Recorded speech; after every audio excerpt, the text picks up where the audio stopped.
And now, transcribed for tonight's presentation of radio's outstanding theater of thrills, Suspense. Tonight, the story of a dancer who, still in her dressing room after the theater is emptied, spends the most terrifying moments of her life. So now, starring Shirley Mitchell and Vic Perrin, here is tonight's suspense play, Blind Date.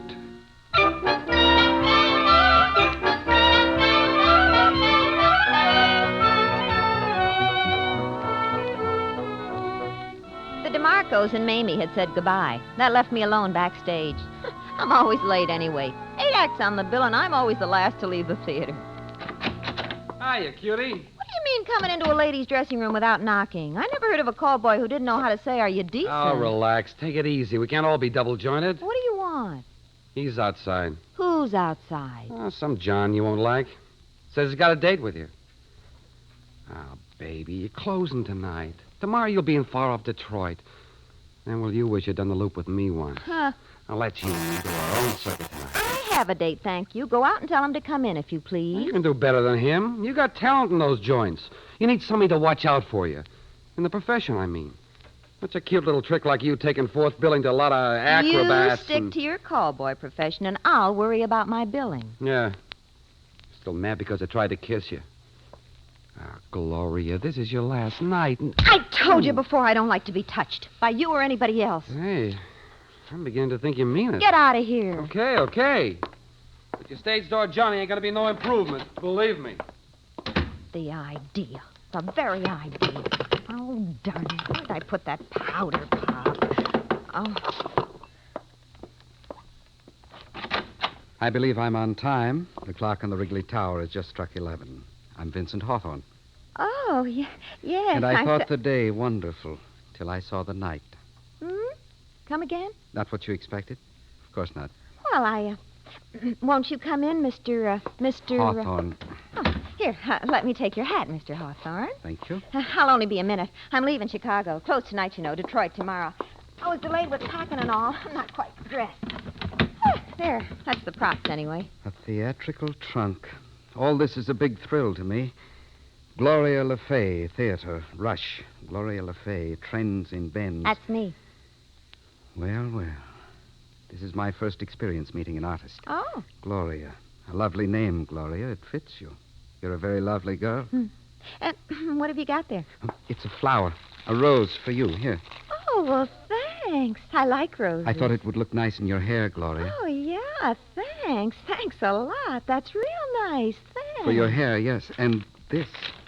This is something for the two of us. Is that whiskey? Oh, hardly. Champagne, Paul Roger, 37. There's a fine bouquet. Should lend a note of cheer to our little dressing room, eh? See? 2 glasses. I thought of everything. Fine wines should always be sipped from crystal. Don't you agree? I planned on going out. Oh, certainly. But I thought that... Well, you thought wrong. Whatever you thought, Mr. Hawthorne. We aren't staying here. Now, I'll only be a minute. I'll finish dressing behind the screen. Mr. Hawthorne. Yes? What's your first name? Vincent, my dear. Say, Vincent, just so we get everything clear on both sides, this is a sort of a funny situation. I don't know quite how... Are you concerned because we're having what is called a blind date? That's it. I just wanted it to be understood on both sides that I am not in the habit. But lately, I've been thinking that, after all, how is an artist like myself, who spent practically all her life training for a profession, ever going to meet people? You get the point? Certainly, I understand completely. We'll just have our little midnight supper. I was coming to that. When I was a little girl...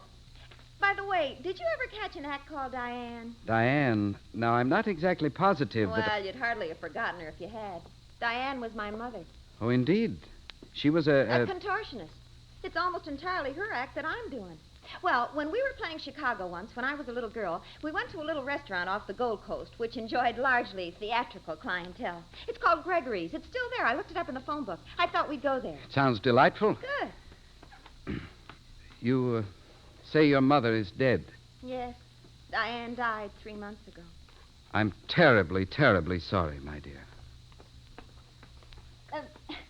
They say the food at Gregory's... You were very close to your mother, weren't you? She was an artist, too, and she taught you how to accomplish all of those remarkable feats you've been performing on the stage. Diane taught me everything I know. That's really remarkable what you do at the end of your act when you stand on that chair and bend all the way back so slowly and then take the goblet of wine with your teeth and drink it. Oh, thank you. I've worked hard. Of course, either you're double-jointed or you're not. Yes.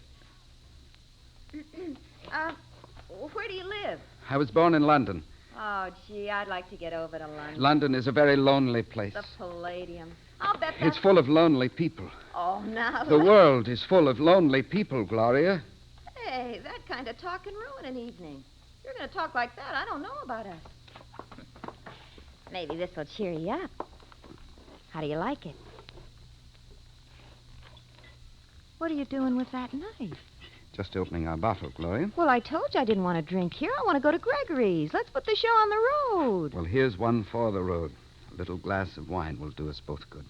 Nobody needs a knife that big to open a bottle with. It's a trick knife.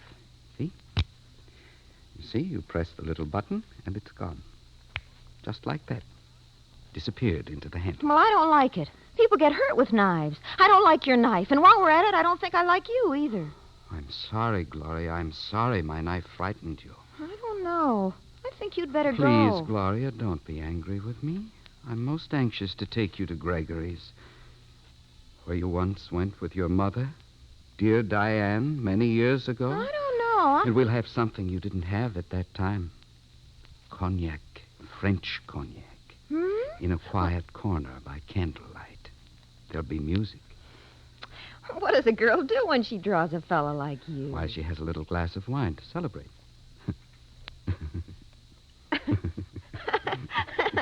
Good. Good. Here we go. You haven't said anything about my dress. One for you, one for me. Oh, thanks. Here's to a pleasant evening, Vincent. No, Gloria. Here's to us. Okay. Here's to us. There. That's a little better. Nice. Mm. Vincent, what does somebody like you do for a living? I was a part of Rembrandt and Morris wine merchants. Oh. Gloria, when you bend back like you do and you drink out of that glass, is that wine you drink? Oh, no. That's only colored water. Oh. Did you know that the cork in the bottle is sometimes more expensive than the wine itself? You don't say. It's imported from Spain, you know. That's what costs. Oh. Another thing I've wondered about, is it true it's bad luck to whistle in the dressing room? That's silly. That's a chorus girl superstition. Artists don't worry about that. I'm grateful you answered my note this afternoon. Vincent, why did you send the note to me? With those 6 beautiful Cardoza sisters on the same bill. I thought them very ordinary girls, not in the least beautiful.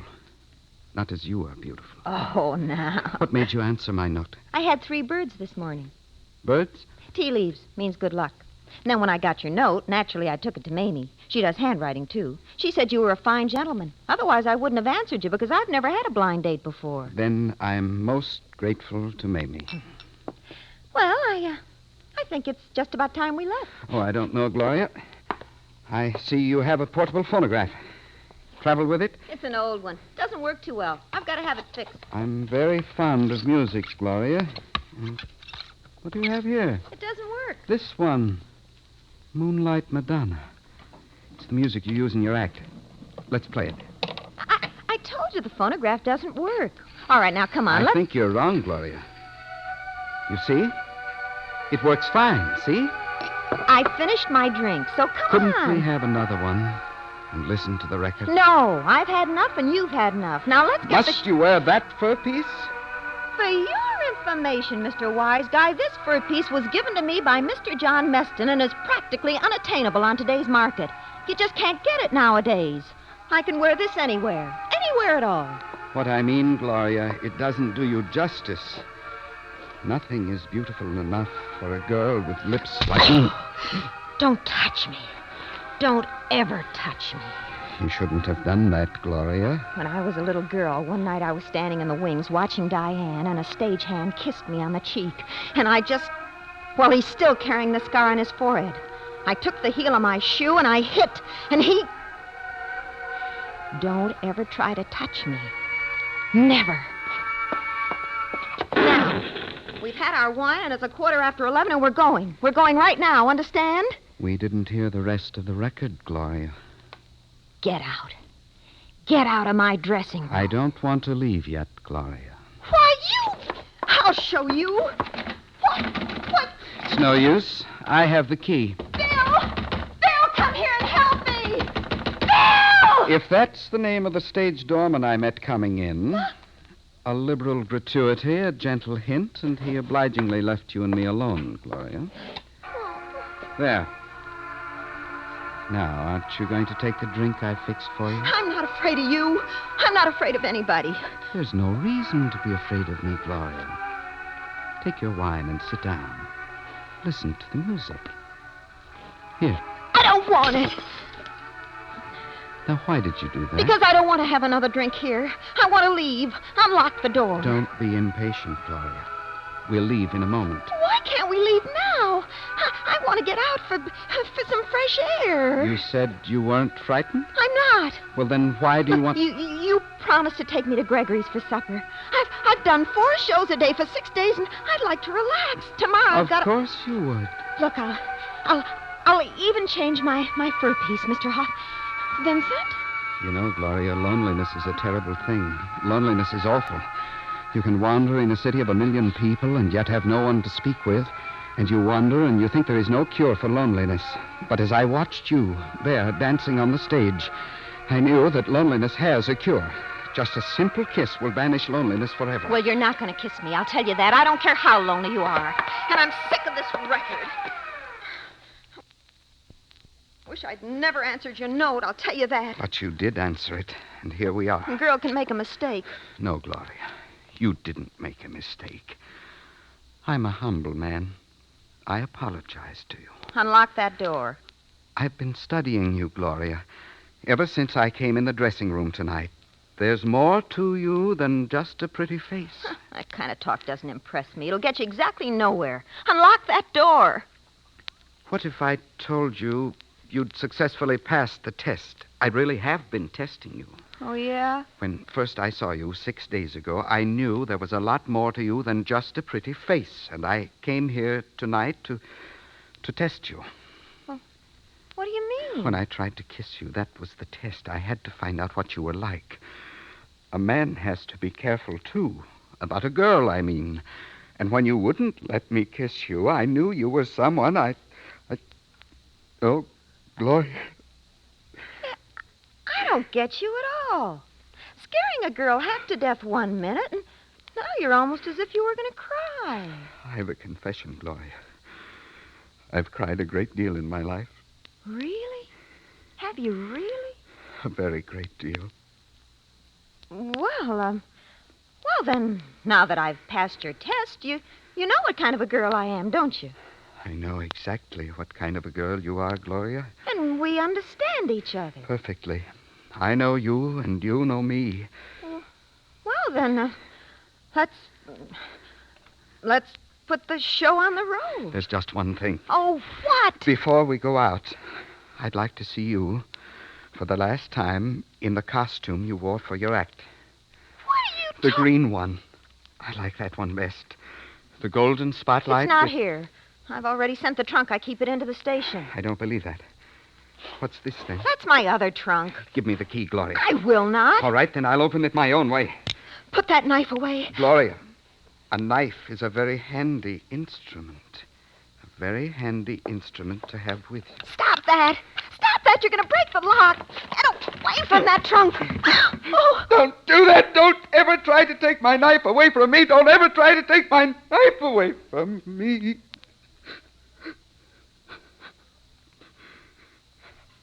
I asked you to do a simple little thing. I asked you to wear your costume for me because you look very lovely in it. A simple little thing that would take only a minute of your time. But you say it's packed and shipped. But I don't think it is, and I'm going to find out. Yes, I'm going to find out. There. I have it. And here's the dress on top. Your lovely green costume. I won't put it on. Do you hear me? I won't put it on for you or anybody else. Now, on top of everything else, you've broken my trunk, and I just don't know... Here. Go behind the screen and put it on. Now.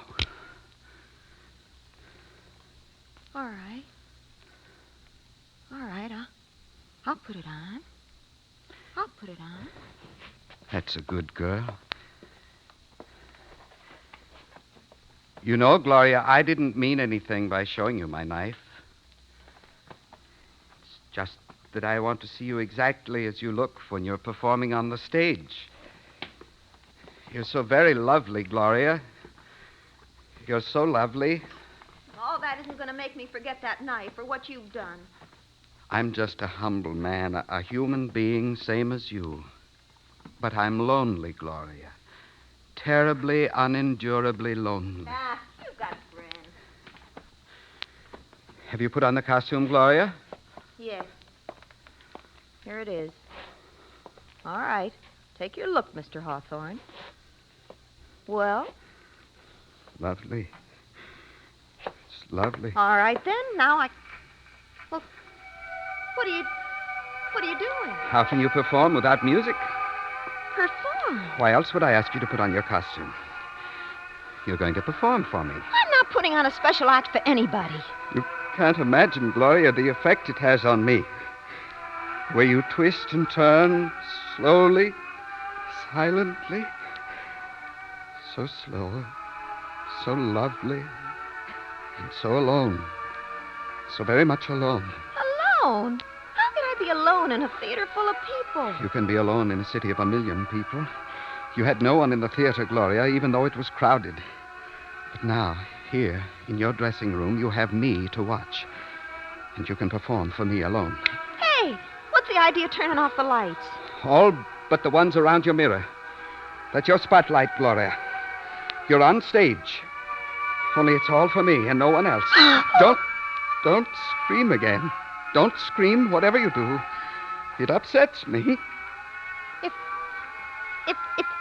If I do my act for you, if I do it just the way I do it on stage, only just for you, if I do it for you like that, will you go away? Yes, Gloria. That's all I want you to do. Just as if you were on stage. All right. All right, sure. Sure.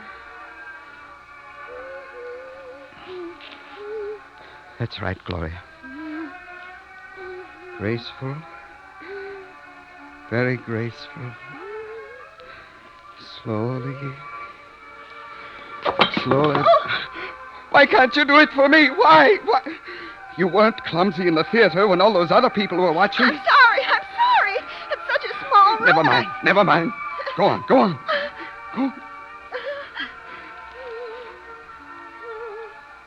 Yes. Yes, that's right, Gloria. Easy. Slowly, remember. Slowly. I can't. No matter what you're going to do, and I don't know what it is, I just can't go on with my act anymore. I just can't do it.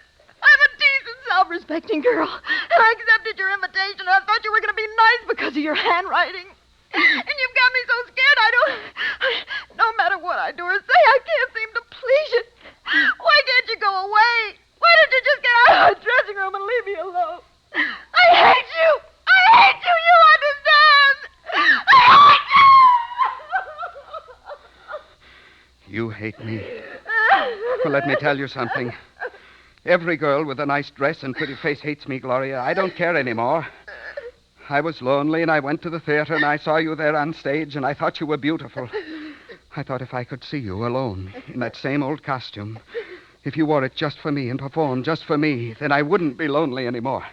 That would be enough, but it isn't enough. Don't come near me. Don't touch me. A kiss is the cheapest thing in the world. No, stay away. A kiss means nothing to you. But to me, it means everything. Please, no, stay away. A kiss would cure my loneliness, Gloria. I'll never kiss you. Oh, I think you will. I think you will. A knife. Oh, please. Now, just tilt your head back. That's right.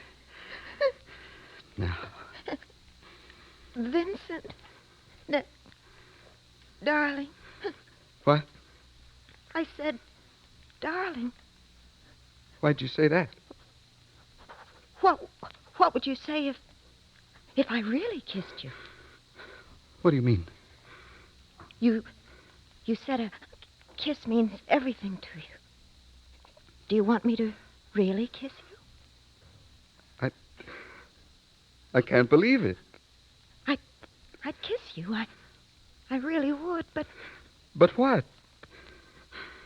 Gloria? I'm afraid of your knife. Do you actually want to kiss me? Yes. But the knife scares me.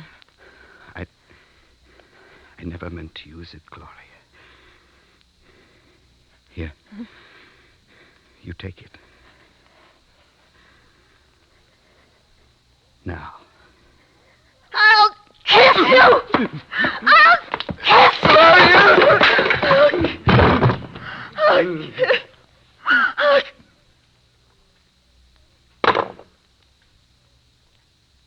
What have I done?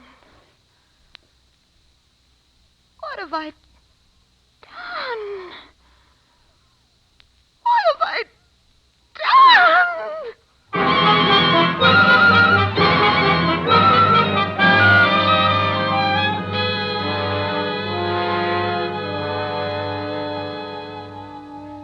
They'd been looking for him ever since he left London.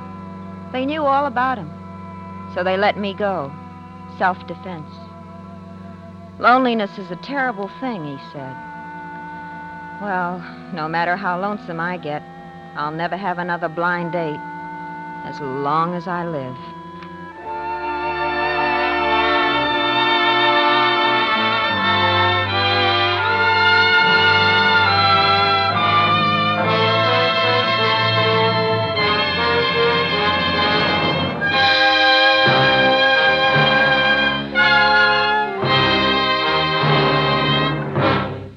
Suspense, in which Shirley Mitchell starred as Gloria and Vic Perrin as Vincent, with Lee Millar as Bill. Next week, the story of a motion picture producer and a young actress who finds to her dismay that she has rather more dramatic talent than even she ever hoped for. We call it Shooting Star. That's next week on Suspense.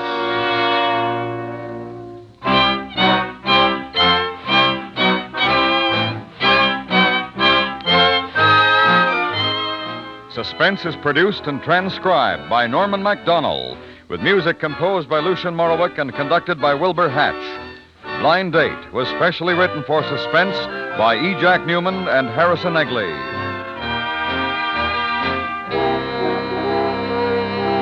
Listen while you work. Enjoy The Second Mrs. Burton, Monday through Friday in the daytime on the CBS Radio Network.